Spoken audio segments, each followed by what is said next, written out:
States of America and to the republic for which it stands, one nation under God, indivisible, with liberty and justice for all.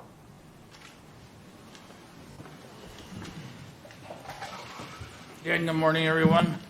We'll start with the consideration of agenda items. Is there any additions or corrections? No changes, Mr. Chair. Motion to approve. Move to approve the agenda. Second. Motion made by Commissioner Wright, seconded by Commissioner Smalls to approve the agenda. Any discussion? Hearing none, all in favor say aye. Aye. Opposed? Motion carries. Consent agenda. Any additions or corrections to it? No changes. Motion made by Commissioner Nagel to approve. Is there a second? Second. Seconded by Commissioner Smalls. Any discussion? Hearing none, all in favor say aye. Aye. Aye. Opposed? Motion carries. Well, Minnesota Department of Natural Resources. I apologize, I don't have your name here, so I'd appreciate it if you'd introduce yourself. Yes, sir. Good morning, Commissioners. I'm Scott Ramhelt, and I'm South Region Director for the Department of Natural Resources. And we're not here today to ask for anything. We're here to share some information and then answer or address any questions that you might have. Our agency is a big one, and it can be confusing. We've got 7 different divisions, and they operate within 4 geographic regions. I'm South Region Director. I work on behalf of the Commissioner in 32 counties in this part of the state. And there is a handout that I believe you might have, or that you're getting.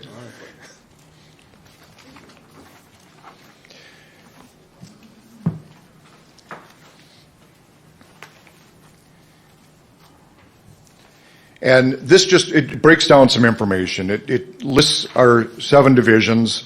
A lot of people only have experience with a single division, some enforcement, some parks and trails. But we work in a lot of different areas. This shows our geographic regions. And most importantly, it's got my personal contact information. Because our agency can be big and confusing, I don't want there to be a time that you're seeking out information and don't know where to go. So you do have local contacts that you may know, but anytime that you have a DNR-related question and don't know who to go to, please contact me. And I am responsive and very willing to assist. I've got a couple of my team members with me today to talk about some specific things that we've got going on in the county. And the first one I'd like to introduce is Ben Schaefer, and he's with our Lands and Minerals Division. Good morning. Good morning, Commissioners. Yeah, so my name is Benjamin Schaefer. I work for the Division of Lands and Minerals. It's my division that oversees all the real estate and mineral ownership that the DNR has. So maybe just to begin, just wanted to thank you for your public service. It really is appreciated, and enjoy being here with you this morning. I'm just going to briefly talk about 3 different topics with you. Hopefully you find them interesting. Maybe you've had questions about them in the past. And so the very first one is the way that DNR manages our land. So in 2013, the DNR developed a new program called Strategic Land Asset Management. And it was a tool that helps the DNR manage the 5.6 million acres that we own in the state. And so what the program does is it helps us to improve our land portfolio. And there's different ways that we do this. We hold and manage land that we currently own. We exchange land, we sell land, and then at times we do acquire land. In order to do any one of those, we have goals that we use to help determine if we hold land or get rid of it. And so we're trying to protect significant and natural resources, protect water resources, consolidate land ownership to make larger blocks of land instead of smaller isolated parcels. We're trying to increase outdoor recreation and adapt to climate change and provide improved access to public land for the public. So just as an example of how even this program works, oftentimes we'll hear from counties that the DNR just will pick up and purchase any parcel of land that comes available to them. And the fact is the DNR receives hundreds of inquiries just in our region alone from the public that are interested in selling their land to the DNR. We've been tracking our numbers over the last 5 years, and on average, 85% of the time, the DNR actually tells landowners that we're not interested in purchasing their land. And it goes back to those goals, and if they don't meet those goals or that criteria, we don't feel that it's in the best interest of the public for it to be owned by the DNR. And so then we pass that information on to the landowner. So that's just one example of how that SLAM program works. Another topic that is often of interest to the counties has to do with PILT. And so maybe just a little brief history of PILT in case you're not as familiar with it. That started in 1980. The legislature determined that PILT payments were going to be made to counties to offset the tax exempt status that an agency like the DNR currently has. So oftentimes the legislator will take a look at the PILT rates and how they're calculated, but since it began in 1980, they've never failed to make a PILT payment. So overall in 1980, the total PILT payment made to all counties was $5 million. But now if you go forward all the way to 2021, that has ballooned all the way up to $36 million is the total PILT payment made to counties in the state of Minnesota. And then you probably noticed on one of the handouts that we provided with a summary that showed that the 2021 PILT payment was $57,703 for 2021. Another question we sometimes get asked about is, well, we understand that the DNR pays us a PILT payment, but that oftentimes goes to the county and the townships where that land is located. So how do you help fund schools? Because oftentimes taxes, a portion of it goes to the school district. So then the DNR, the way that we offset that is we pay the school districts and the 7 school districts in the county a school trust fund payment. And so the way that works is in 1858, the federal government said that every section 16 and 36 in a township was dedicated to school trust. And the DNR was tasked with generating revenue from those sections. Now, the majority of those over time have been transferred to our northern counties. And so the DNR is trying to generate revenue from those lands in order to help make payments for the school trust payment. And so we manage approximately 3.5 million acres of school trust fund land and are trying to generate revenue. And how do we do that? We do mineral leases, timber harvest, and real estate transactions to try to generate as much revenue from those lands as possible. And so over the past 10 years, we've generated more than $300 million to the school trust fund, and including a record $36 million was in 2021. And so then also on your fact sheet for the county, you can see listed the 2021 payment that was made for school trust fund in the county. So this was divvied up between the 7 school districts, and that amounted to $354,431. So again, thank you for your time. Just to briefly share those little bit of history of the SLAM program, PILT, and then the school trust fund payment. Give our attention to Brooke. Question Yeah, thanks, for Ben. you. I do have a question. Do you have, I always try to learn some minerals, you're overseeing minerals, and what do we have besides gravel? I know that's maybe a dumb question, but what else do you oversee? And I obviously know about all the, as far as gravel is concerned, what else do you oversee? Yeah, so in southern region for the DNR, you're exactly right. We're mostly dealing with sand and gravel, aggregate. But our division spans the entire state. So then if you head further north, then you get into the iron ore, copper, gold that can be located on state property. I was just wondering if in our region if there was anything that I was missing that you were.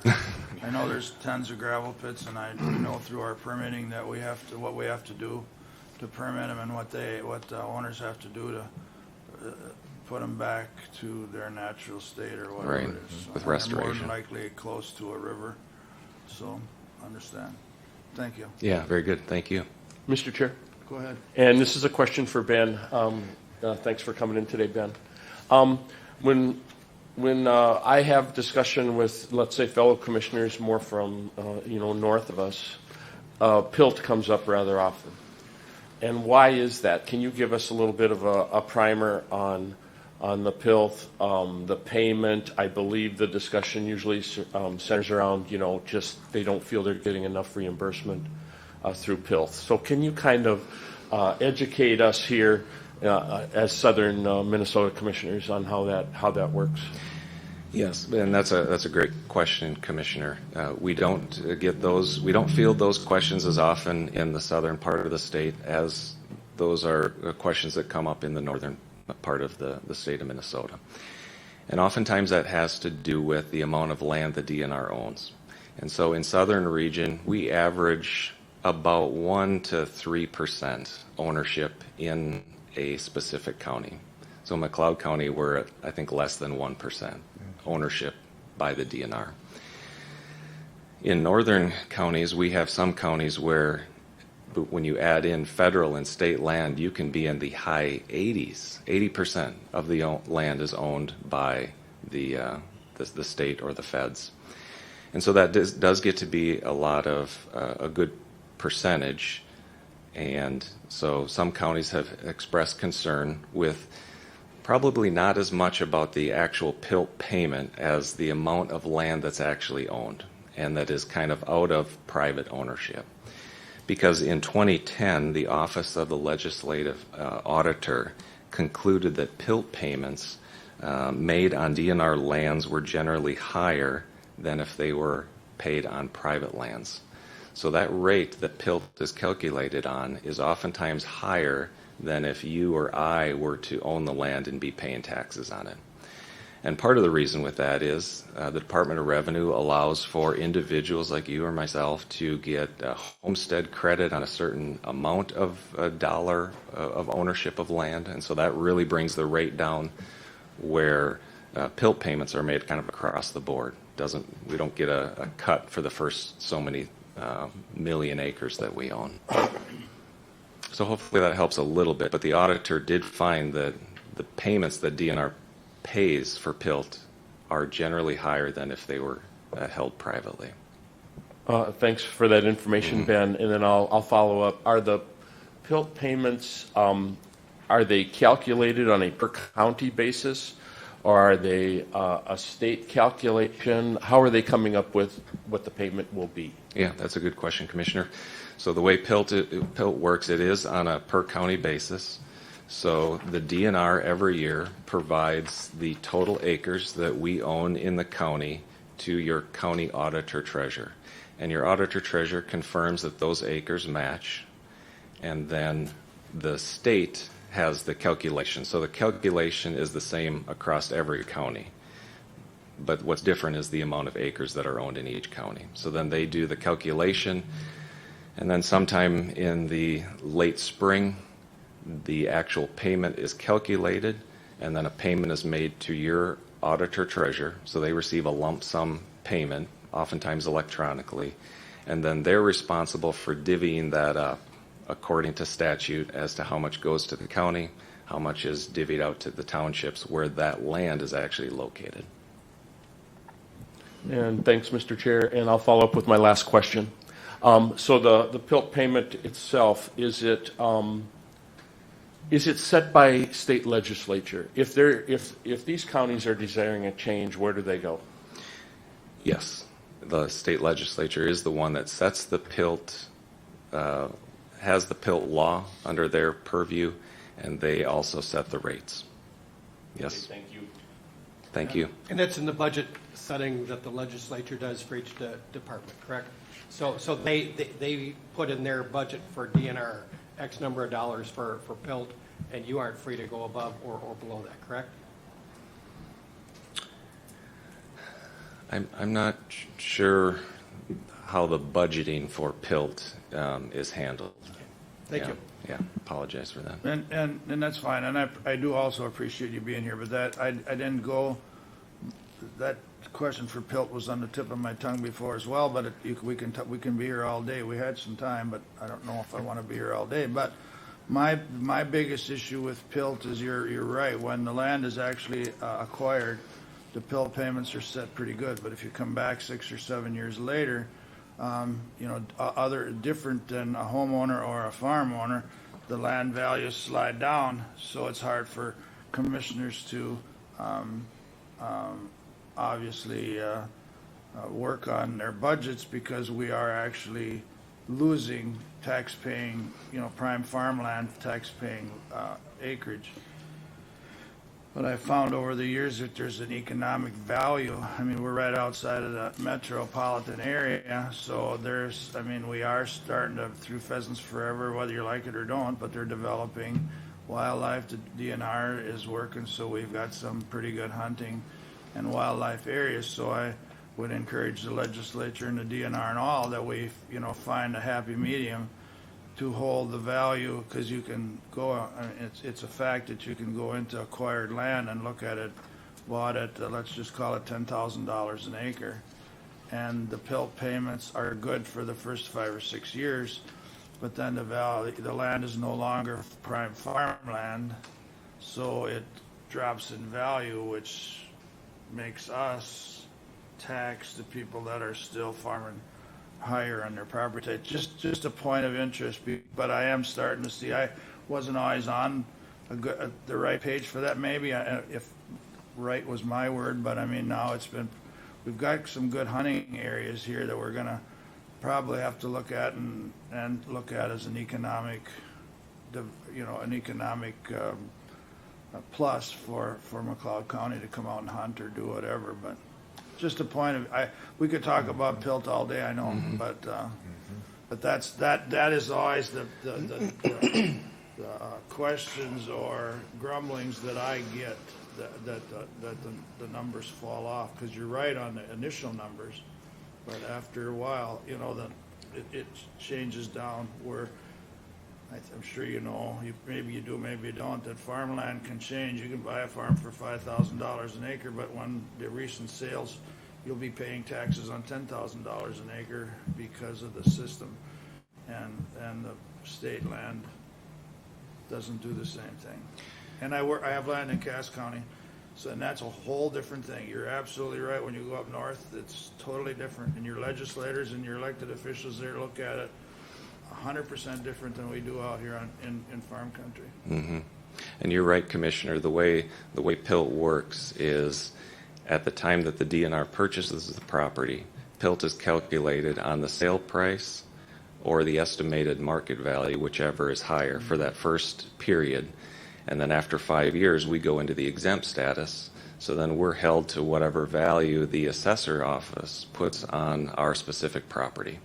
And tillable ground may go up and down and fluctuate a little bit more. Land that we would typically manage would be probably in that category of waste, marginal, woods, wetland, water.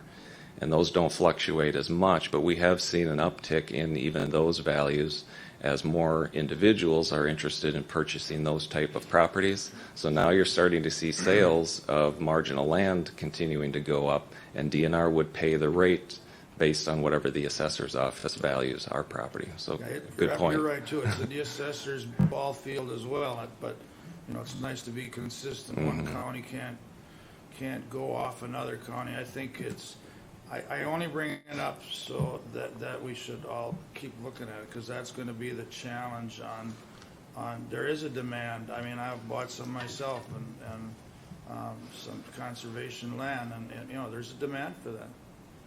And even the price that land is being purchased for conservation went way. It used to be, waste farms are not. It's sometimes some pretty nice land. So thank you. Yeah. Thank you. Thanks, Ben. And then I'd like to introduce Brooke Hacker. She's going to talk about some of the other things that we've got going on project-wise and resource-wise in the county. Yeah, I get to talk about the little more exciting part, the first page of the handout.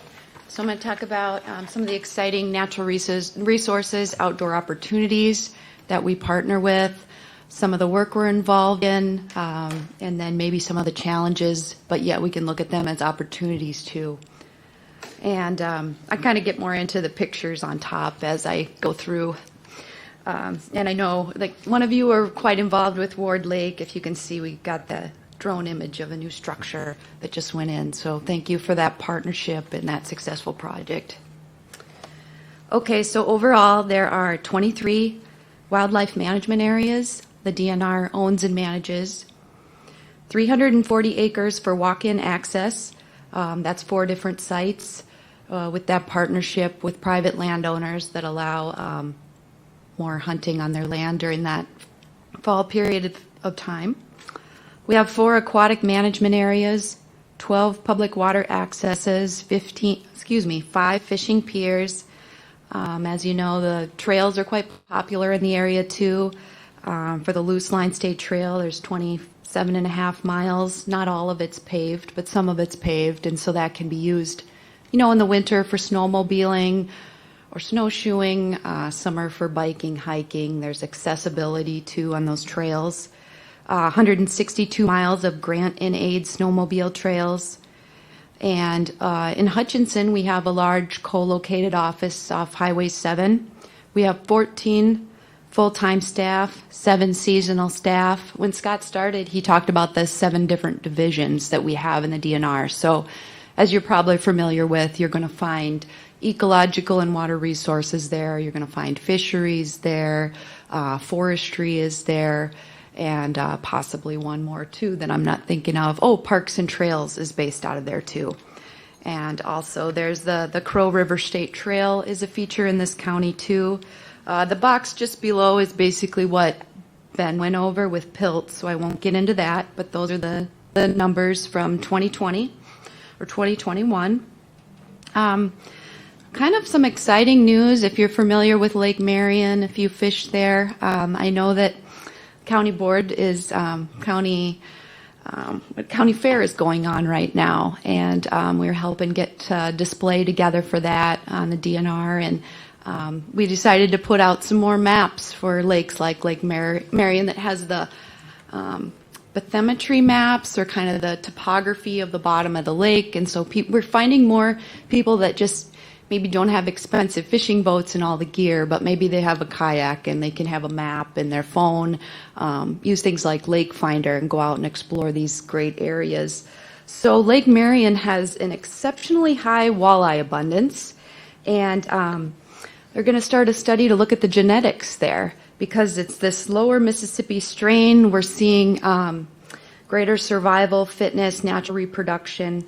So there's a lot of management that goes on in the lakes in southern Minnesota. We want to manage for long-term sustainability, and also with changing climate and changing landscape, we want to make sure we have healthy populations to continue in the future.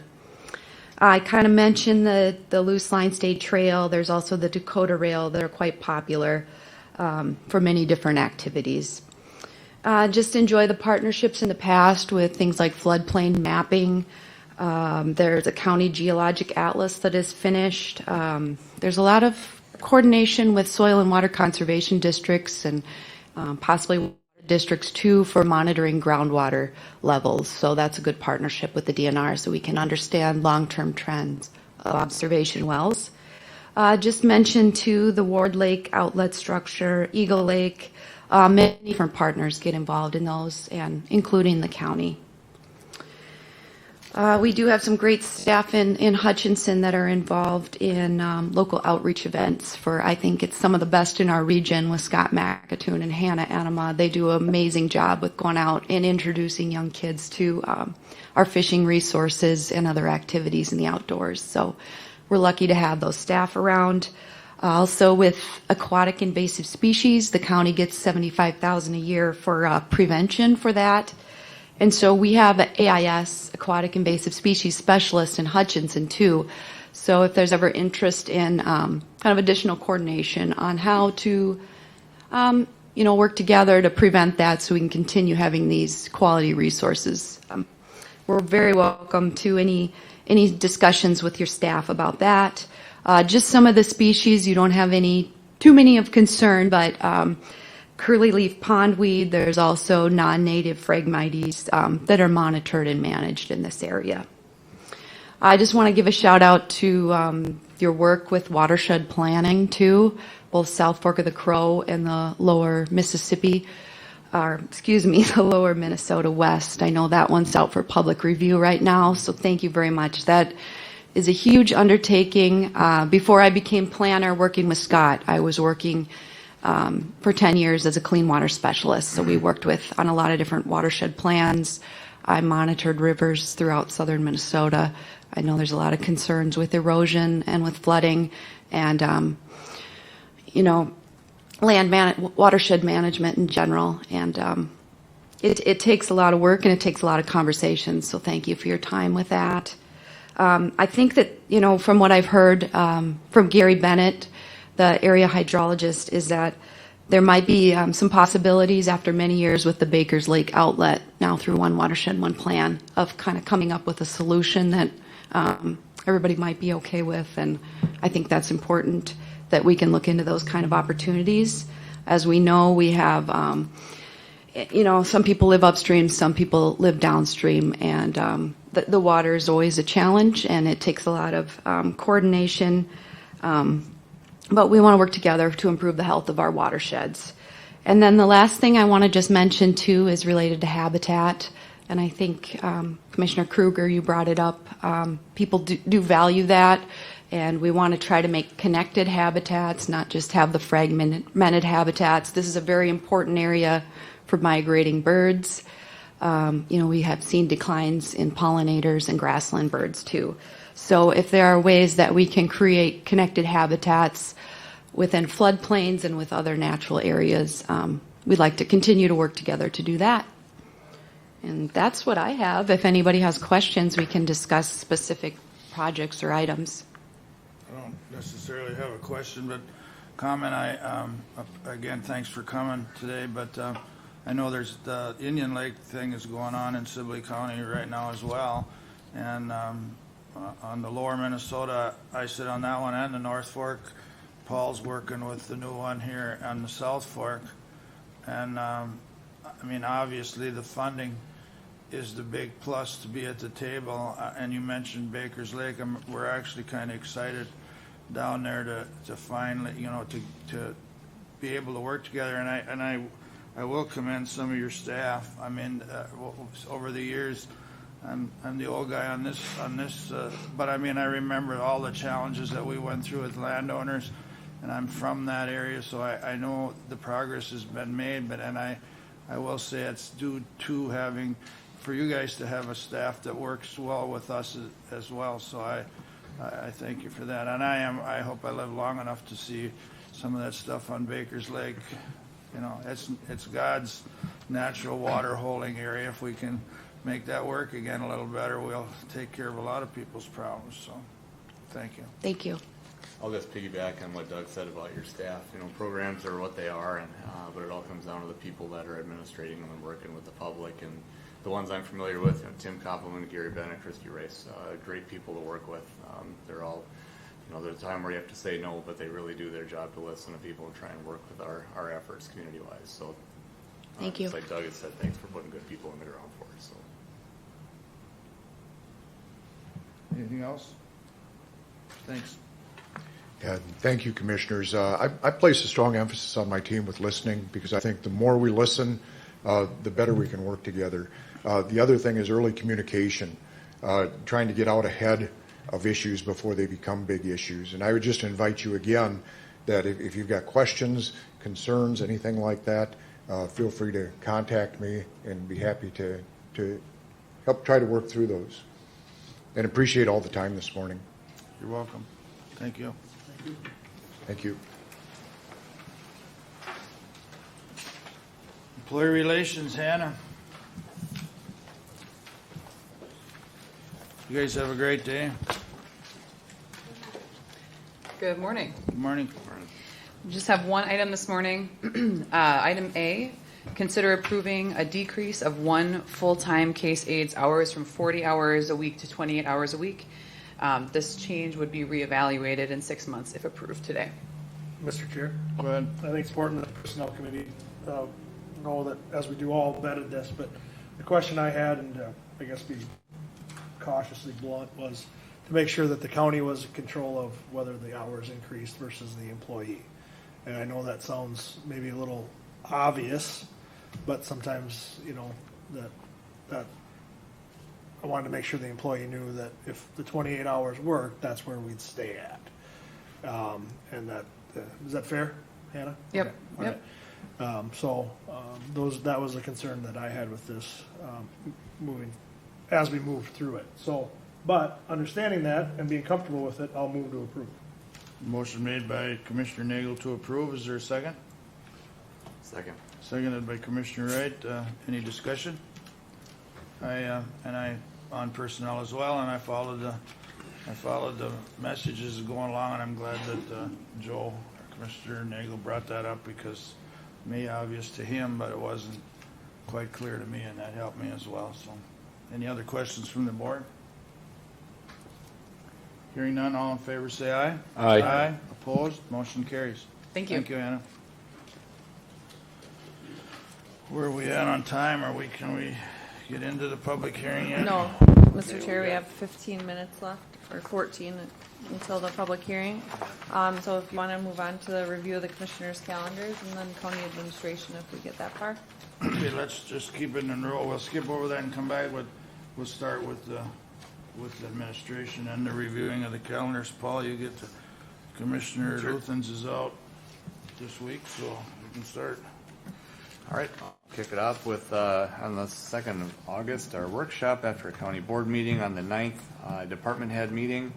The 12th, canvassing board met, along with Commissioner Schmalz, and of course everything was perfect, as our staff worked very, very hard to make sure that election process is 100% spot on. So, and that pretty well wraps it up for me. A lot of county fair preparation going on at my place. So. I believe there is. On August 1st, I had SWCD board meeting. It went well, more information and staying in contact with what our joint powers, how it's working, and staying informed on what they're doing and telling them what we're doing, so it works pretty well. I actually also on the 2nd, the after board workshop. On the 3rd, I had North Fork, one watershed, one plan. Still reviewing some budget monies that are left and trying to put them in the right places. The 4th, I had Lower Minnesota, one watershed, one plan, and as the DNR just alluded to, our policies are in public review right now. And on the 9th, I had department head meeting. The 10th, met with some people from Plato area, just some district issues that we're looking through. On the 11th, I had the drainage work group, which is always interesting. Right now, personally, just trying to tread water to see which direction a lot of these things are going. We're relooking at some of the drainage laws on improvements versus repairs, and some of the ideas on how to, in my words, I guess, is how to make repairs harder to do. So I'm a little bit staying right with that. So we'll see how it goes to the legislature. So it's not something that our committee decides anyway. On the 12th, Commissioner Wright and myself interviewed the candidate for High Island Watershed, our appointees. Time was up, and we went through that with him. And also that day, the agenda review, and that brings us to today. Go ahead, Commissioner Nagel.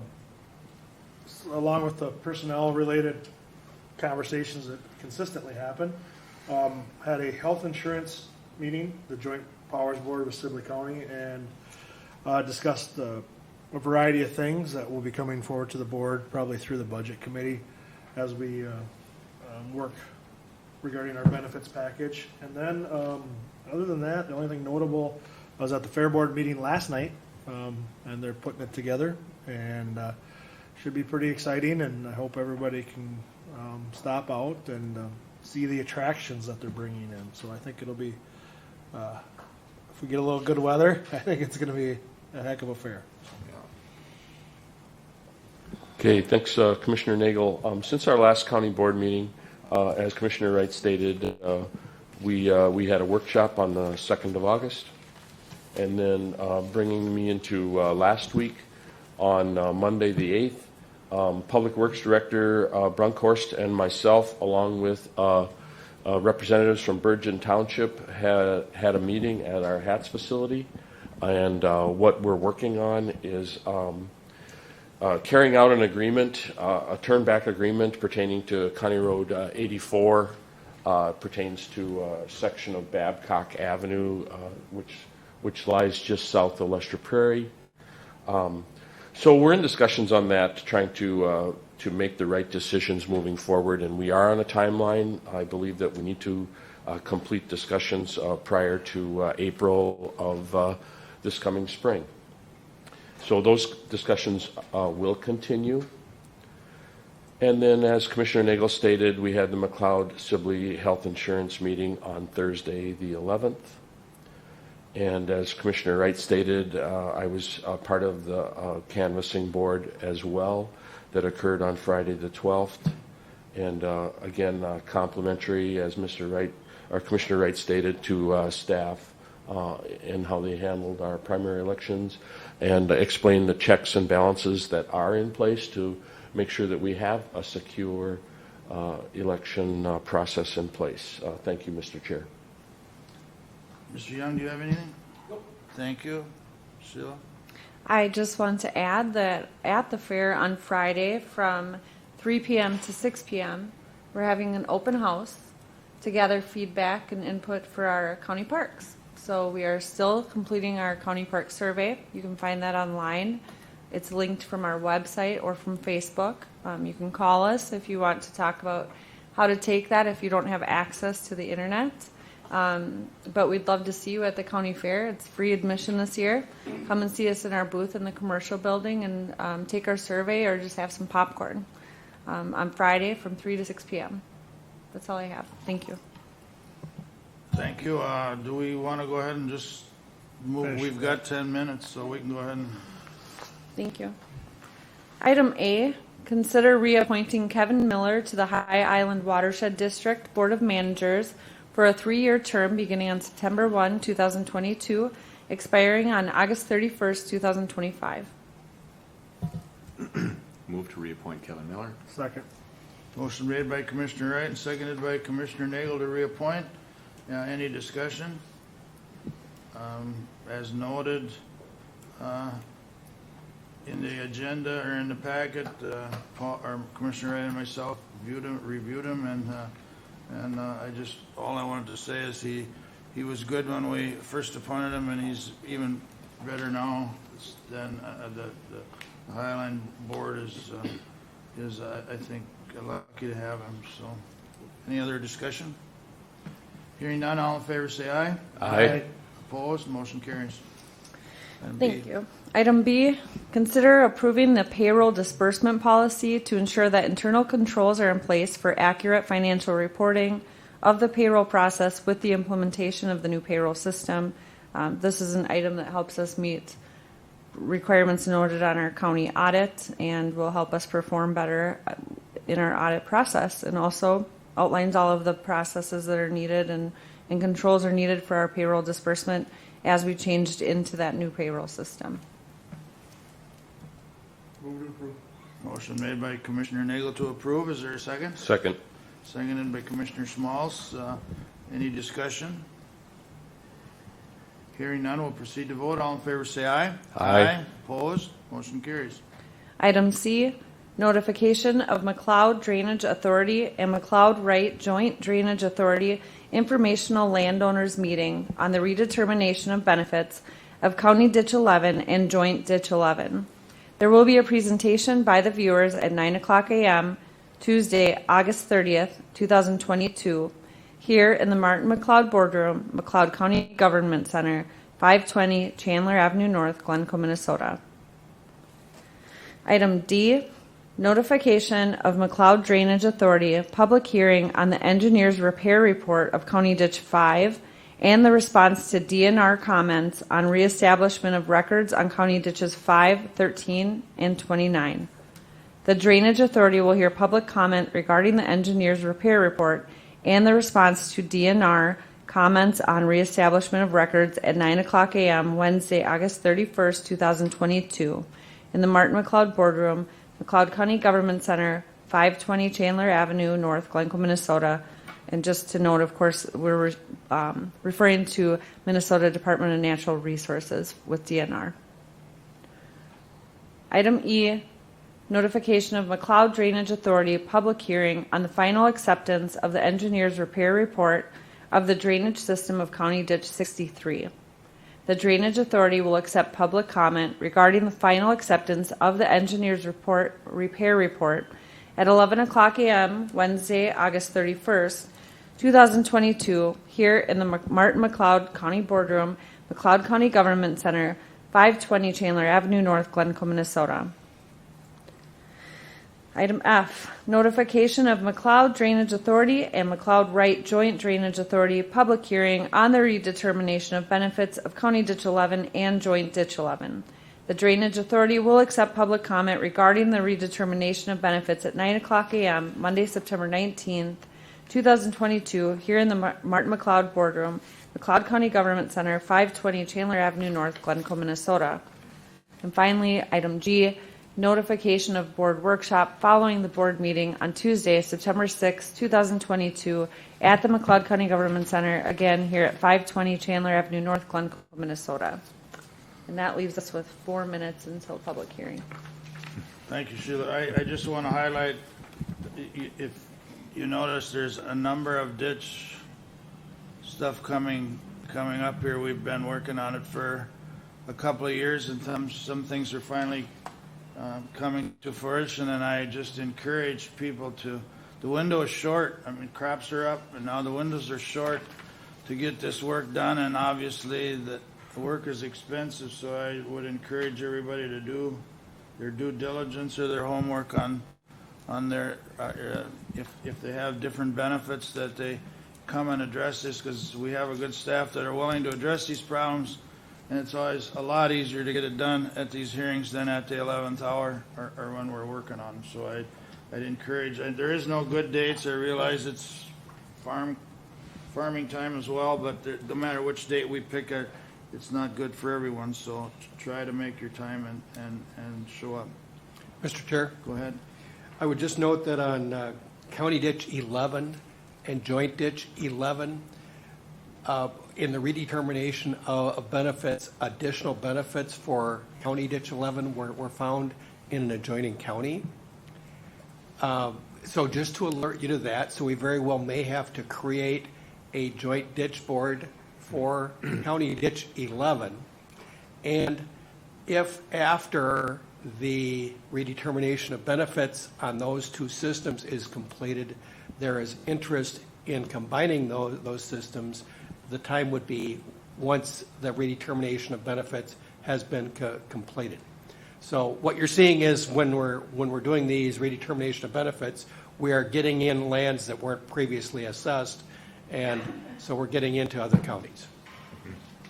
Thank you, Mr. Just to Young. alert you to that. And I'm glad you did bring that up. And these aren't bad things. We've got a good relationship with a lot of these people. So, and again, that's why try to come in when they're hearing and voice your concerns or issues during that time rather than when we're actually out there trying to do the work.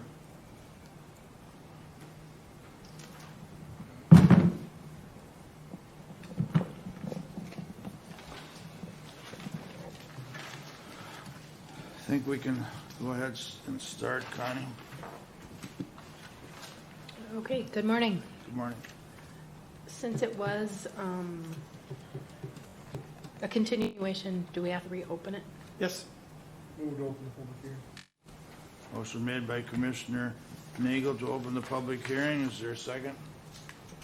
Second. Seconded by Commissioner Smalls. Any discussion? All in favor, say aye. Aye. Aye. Opposed? Motion carries. Okay, so we are here for the continuation first of County Ditch 12A. This was originally held on July 25th, 2022.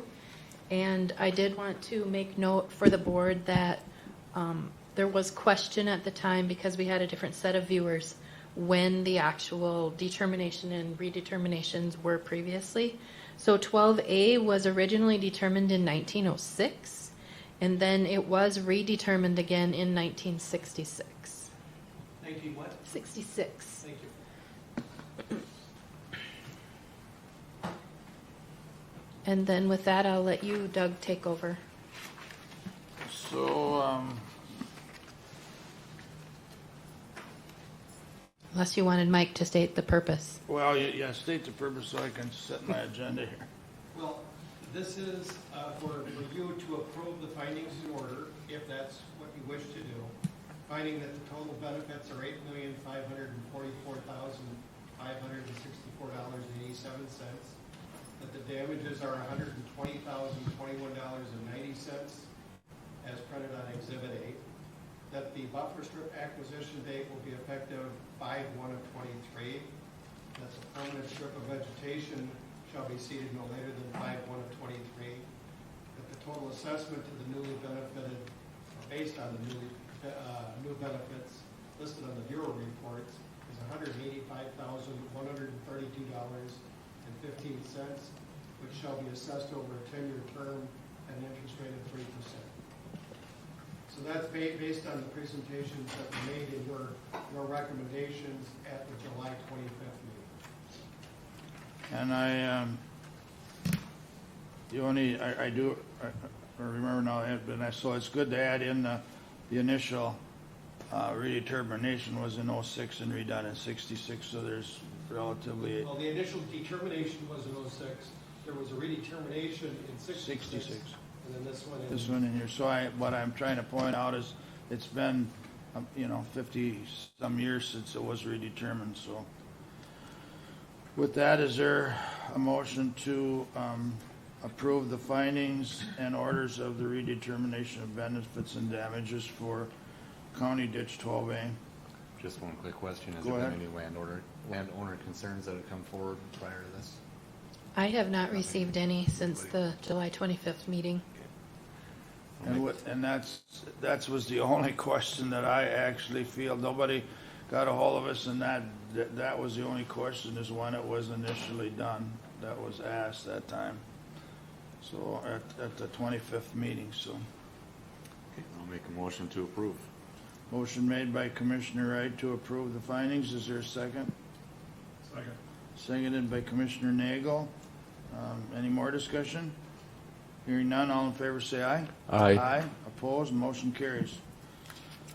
Motion to close the public hearing on. Excuse me, did we do the approval of the July 25th meeting minutes? I don't think we did that yet. And we have one other thing we have to look at too, and is Ryan still here? Because I think that this is the ditch system that he wanted to go ahead with, a proposal to do an as-built and subsequently prepared engineer's report. What we need, Ryan, because it was on one of these two that he wanted that to proceed. Thank you, Liz, and while we're doing that, would somebody make a motion to approve the minutes from the July, or from the 5/25 meeting? Move to approve the minutes. And I apologize, I don't have them in front of me, but they're on my desk. I did look through them. I'll second it. Motion made by Commissioner Wright and seconded by Commissioner Nagel to approve the minutes from the 25th meeting. Is there any discussion? Hearing none, all in favor say aye. Aye. Opposed, motion carries. We'll wait just a second here. We can get.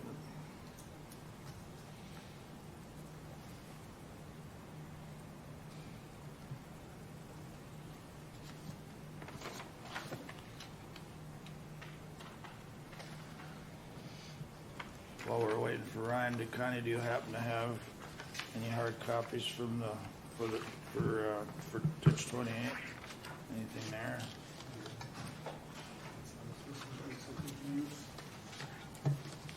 That's just the one we did this morning, isn't it? Ryan, we're on ditch 12A. And the issue is, what is the next step here and when should that start? So currently on 12A, we've done a small subsection of as constructed, subsequently improved. That was primarily due to the culverts underneath the railroad tracks. So we wanted to get an idea of what they look like. Some of the landowners had questions. So we have that small, I guess, area, roughly 2 miles, and showed that, of course, the railroad culverts were at an incorrect elevation compared to the ditch. What it also did is showed that several of the other culverts may not be in line with what the as constructed of that ditch was as well. So I know we've had some preliminary talks with Commissioner Kruger in regards to having an as constructed, subsequently improved condition done on the remainder of that system. We don't have any official numbers yet, so once we get those numbers, we'll probably have an informational meeting or information sent out to the landowners on 12A in order for them to become informed and make the correct decision. Do you want this board now to look at ordering the as-built and subsequently improved, or do you look at that 3 to 6 months out? I would say I would rather get the information in the landowner's hands on 12A, costs associated with it, things like that, prior to having the Drainage Authority approving it. And we can get some good numbers without doing, What we would do is we would, entertain the possibility of having Houston Engineering finish out the rest of that, what they've already completed, basically expand that to the entire system. okay, I think I know from talking to the landowners, we finally, Seneca's been around, there's been more interest in that whole west part of town, and it seems to be, according to you and Adam, that there's a willingness with Seneca to actually work with that culvert, so. Yeah, and we've, initial reaction from even the railroad was good. Just pointed out that it appeared that some of their culverts may not be in the greatest of shape, currently, and looking towards the future, and if we can help them out by getting them the correct information, and work with us on getting the correct size culvert in there and at the right elevation. Is there a complication with 212 here? Yes, there is a crossing on 212, and our current section of as constructed does not extend down to the 212 crossing. Yeah, the main, it's up, 2 miles? It's up, the crossing that is on the railroad is the one that everybody's been talking about. Yep, so. but it also does cross 212, and we Right. don't know what that elevation is down there, so. So you don't want anything from us today other than what we have here on the agenda? Correct. I would rather have the landowners have that information and get it out to them prior to having you make that decision as far as moving forward. So Mike, That's fine. do we recess or do we adjourn or? No, you are going to adjourn, and they will re-notice and get the information out. What's the timeline on that? It's going to be dependent on if we have a meeting with the landowners or if we just decide to mail the information out to them, to get feedback that way. So 3 to 6 months? I would say that would be pretty fair. If we get it done in time before fall, so we can get the information over winter. That seems to be the best time to get it out to the landowners, especially all the reports and the public hearings. Is there anything else that anyone has before for the good of 12A, before we adjourn? I think I stand to be corrected if not, but I think we got our 12A done, so I'd entertain a meeting or motion to close the public hearing. Motion made by Commissioner Nagel to close the public hearing. Is there a second? Second. Seconded by Commissioner Wright. The public hearing is now closed. And we might as well, we're going right into another public hearing for County Ditch 28. Move to open. Second. Motion made by Commissioner Wright, seconded by Commissioner Nagel to open the public hearing on County Ditch 28. You want to just run quickly through Sure. the... Again, the recommendations from your meeting back on July 25th and the recommendations from your viewers are that the total amount of benefits would be $1,433,250.63, with damages of $58,325.90, and that's all according to the viewers' report that was submitted to you back on July 25th. The buffer strip acquisition date is effective May 1 of '23. The permanent strip of vegetation shall be seeded no later than November 1st of '23. The total assessment based on the new benefits in the viewer's report is $96,712.42 that will be assessed over a 15-year term at an interest rate of 3%. And Connie prepared the order, and I've reviewed it, and they're all accurate. Okay, hearing that, you have anything that you want to add? I will also add the dates of this drainage system. So it was constructed in 1916, and then it was redetermined in 1969. And at that time, in 1969, that JD 28 McLeod Carver was created. But what we're dealing with today is just the county ditch. Just County Ditch 28, correct. Okay, with that, I would entertain a motion to accept the findings and order for redetermination of benefits and damages for County Ditch 28. So moved, Mr. Chair. Motion made by Commissioner Schmalz. Is there a second? Second. Seconded by Commissioner Wright. Any more discussion? Hearing none, all in favor say aye. Aye. Aye. Opposed? Motion carries. Mr. Chair, are you looking for a motion on the minutes too? Thank you. Yes, and I would, for July 25th's meeting, would somebody entertain a motion to approve the minutes from that meeting, which was pretty much covered by Mr. Young? Oh. Motion made by Commissioner Nagel. Is there a second? Second.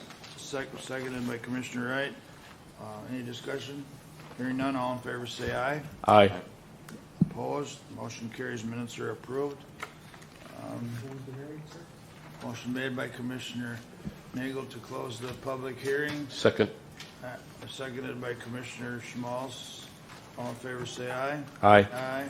The motion, or the public hearing for County Ditch 28 is now closed. Thank you. Thank you. Open forum. Is there anyone that wishes to address the board? Seeing and hearing none. Press relations. I don't see any press.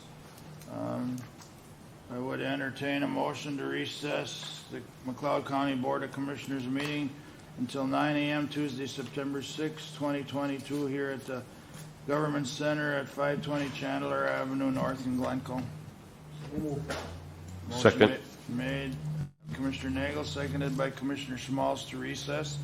All in favor say aye. Aye. Aye. Opposed? Motion carries. We are now recessed. Thank you.